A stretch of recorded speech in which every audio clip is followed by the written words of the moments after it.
सुखदेव जी महाराज जा रहे थे, दिगंबर जा रहे थे। बहुत सी महिलाएं और बहुत से बच्चे पीछे पीछे जा रहे थे, कंकर फेंक रहे थे, धूली डाल रहे थे, अपमान कर रहे थे। सुखदेव जी महाराज को कुछ भी नहीं हुआ। हाथी चलत है अपनी गत में, कुतर भूकत वाको भूकने दो, तू तो राम सुमीर जग लड़ने। ये ज्ञानी की स्थिति है। अपमान होता है तो भी उसको दुख नहीं होता है। हमारे पर्वत भाई थे, पुत्र मर गया पर्वत भाई का। स्वामीनारायण संप्रदाय का भक्त हुआ पर्वत भाई। एक पुत्र था उसका, जवानी में ही वो पुत्र मृत्यु को प्राप्त हुआ, फिर भी पर्वत भाई को कोई दुख नहीं हुआ। भगवान का भक्त था, वो भगवान के धाम में गया होगा, मुझे क्या दुख नहीं। एक ज्ञानी की स्थिति की बात है। जनक राजा थे, संसारी थे। मिथिला नगरी जल रही थी। किसी ने कहा कि यहाँ मिथिला नगरी में आग लगी है, पूरी नगरी जल रही है। तो जनक राजा ने क्या कहा, मिथिलायाम प्रदीप्तायाम नमे दह्यते किंचन। एक ज्ञानी की स्थिति है। तो जो ज्ञानी होता है वो हर स्थिति को अनुकूल बना लेता है। कोई तो सुखी रह सकते हैं दुखों की होली में भी। आप सुनना, थोड़ा गौर से सुनना, ध्यान से सुनना। कोई तो सुखी रह सकते हैं दुखों की होली में भी, कोई तो दुखी रहते हैं सुखों की दिवाली में भी। कोई तो सुखी रह सकते हैं दुखों की होली में भी, और कोई तो दुखी रहते हैं दुखों की सुखों की दिवाली में भी। ये ज्ञानी में और कुछ नहीं होता है। और इसीलिए हमको सबको यदि सुखी होना है तो ज्ञान संपादन करना, सत्संग करके ज्ञान संपादित करना। अच्छे साधु के साथ रहेंगे, धीरे धीरे ज्ञान आएगा। एक भाई ने अभी मुझे चिट्ठी लिखकर भेजी थी कि 3 साल से सत्संग में आ रहा हूं, तब से ऐसा लग रहा है कि अब मैं जीवन जी रहा हूं, अब मैं जीवन जी रहा हूं। संतन के संग लाग रे, तेरी बिगड़ी बनेगी। कोई अच्छे साधु के साथ, साधु में भ्रम में मत आना, केवल वस्त्र देखकर मत जाना। मैं तो साधु होकर भी स्पष्ट व्याख्या करता हूं साधु की, जिसको विरक्ति और भक्ति है, जो लालची नहीं है दुनिया का, जो कोई भी चीज में मोहित नहीं है, वो साधु है। जो विरक्त है, ऐसे साधु के साथ रहेंगे तो आपकी बिगड़ी भी बन जाएगी। काक में से हंस बना देंगे सत्संग। और इसलिए सुखी होने का सबसे पहला कारण है ज्ञान। ज्ञानी सुखी है, अज्ञानी दुखी है। सब दुखों का मूल अज्ञान है। एक क्रोध गलती में पकड़ लिया, काम पकड़ लिया, मान पकड़ लिया, कोई ऐसा स्वभाव पकड़ लिया, वो अज्ञान की वजह से ही होता है, और फिर वो दुखी होता रहता है। बंदरों ने कोई वनस्पति पकड़ ली, वो वनस्पति ऐसी वनस्पति थी कि जिसको छूने से खुजली आती है, छूने से खुजली आती है। तो बंदरों ने वो वनस्पति पकड़ ली और चारों ओर वो ऐसे ही लगाते रहते वनस्पति, और पूरे बदन में, पूरे शरीर में खुजली आती है, फिर दुखी होते हैं। तो ऐसे कोई कोई गलत चीज हम पकड़ लेते हैं जीवन में, काम, क्रोध, लोभ, ईर्ष्या, मान, राग, द्वेष, ये सब गलत चीज है। ये जो पत्ते हैं ना, हरे पत्ते बंदर ने ऐसे पत्ते हैं, फिर हमको पूरे बदन में खुजली ही आती है। ज्ञान से ये सब कुछ छोड़ना है।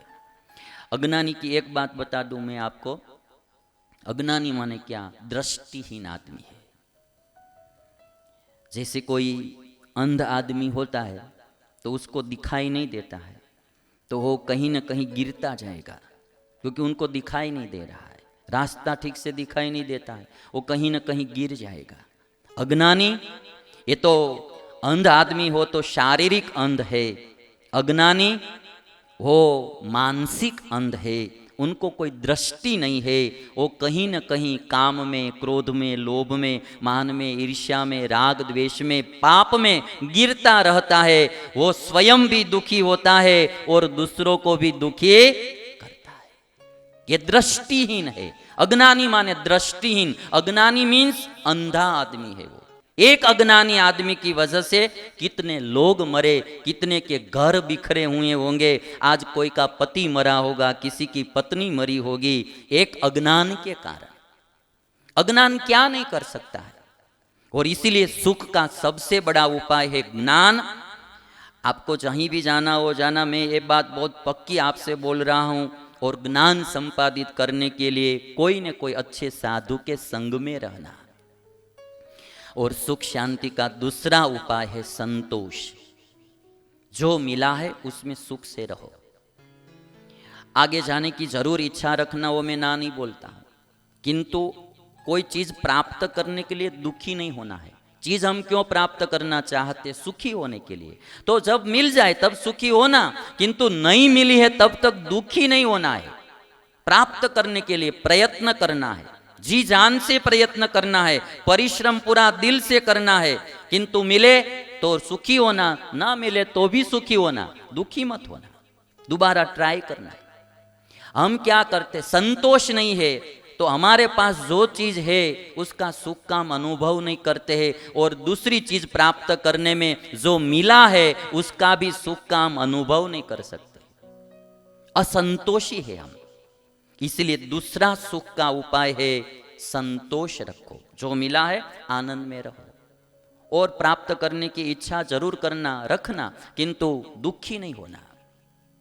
और इसीलिए हमारे ऐसा कहा जाता है, संतोषी नर, बोलिए बोलिए, संतोषी नर सदा सुखी। संतोषी नर सदा सुखी। मैं 2-4 आदमियों को देखता हूं हमारे यहां सूरत में भी, जिनके जीवन में कभी भी दुख नहीं दिखाई देता है। उनके पास कुछ है नहीं इस लोक का, भाड़े के मकान में रहते हैं, कोई गाड़ी नहीं है, कोई साइकिल भी नहीं है, इस दुनिया का कुछ भी नहीं है, फिर भी वे लोग सदैव आनंद में मैं देखता हूं उन लोगों को, क्योंकि वे संतोषी है। और इसलिए हमारे गोपालानंद स्वामी, गुजरात के महान संत हो गए गोपालानंद स्वामी, जिन्होंने कहा था कि जिसको कुछ चाहिए नहीं वह सदा सुखी, जिन्हें कहीं जोइए नहीं ते सदा सुखी। गोपालानंद स्वामी की एक बात है, सब इच्छाएं तो हमारी पूर्ण होगी नहीं, इच्छाएं नई नई होती रहेगी, तो कहीं ना कहीं संतोष रखना है। और आज मैं आपको एक बात बताऊं, जब यमराजा नचिकेता को धन दे रहे थे, तब यमराजा ने कहा कि नचिकेता आपको जितना चाहिए उतना धन मांग लो, रुपया पैसा जो चाहे, गहने सुवर्ण हाथी घोड़ा जो चाहिए सो मांग लो। तब नचिकेता ने कहा था कि मुझे कुछ नहीं चाहिए, आपको चाहिए उतनी जमीन मांग लो, भूमि मांग लो। नचिकेता कहता है नहीं, मुझे आत्मा परमात्मा का ज्ञान दीजिए, मुझे कुछ नहीं चाहिए। और तब नचिकेता ने एक बात बताई थी, नहीं वित्तेन तर्पणियों मनुष्य। मनुष्य को धन से कभी भी तृप्ति होती नहीं। वित्तेन तर्पणियों मनुष्य, कठोपनिषद की यह श्रुति है। धन से कभी भी आदमी अघाता नहीं है। हमारे गुजराती में अघाता माने धरातो नहीं। अभी क्या है कि गुजराती का हिंदी करते जाना, और आप लोगों के लिए हिंदी का गुजराती भी करते जाना। आदमी धन से अघाता नहीं है, माने धन से धराता, धन थी धरातो ज नहीं। नहीं वित्तेन तर्पणियों मनुष्य। भोजन करिए तो ओडकार आवे छे, बस हवे नहीं, पण धनमा माणस ने ओडकार आवतो, धनमा ओडकार नहीं आवतो। भोजन करते ने तो डकारे आने लगती है कि बस अब फुल हो गया, अब नहीं खाना, डकारे आने लगती है, किंतु धन में कभी भी डकारे आती ही नहीं। आदमी इतना वो असंतुष्ट है, इसलिए वो दुखी है।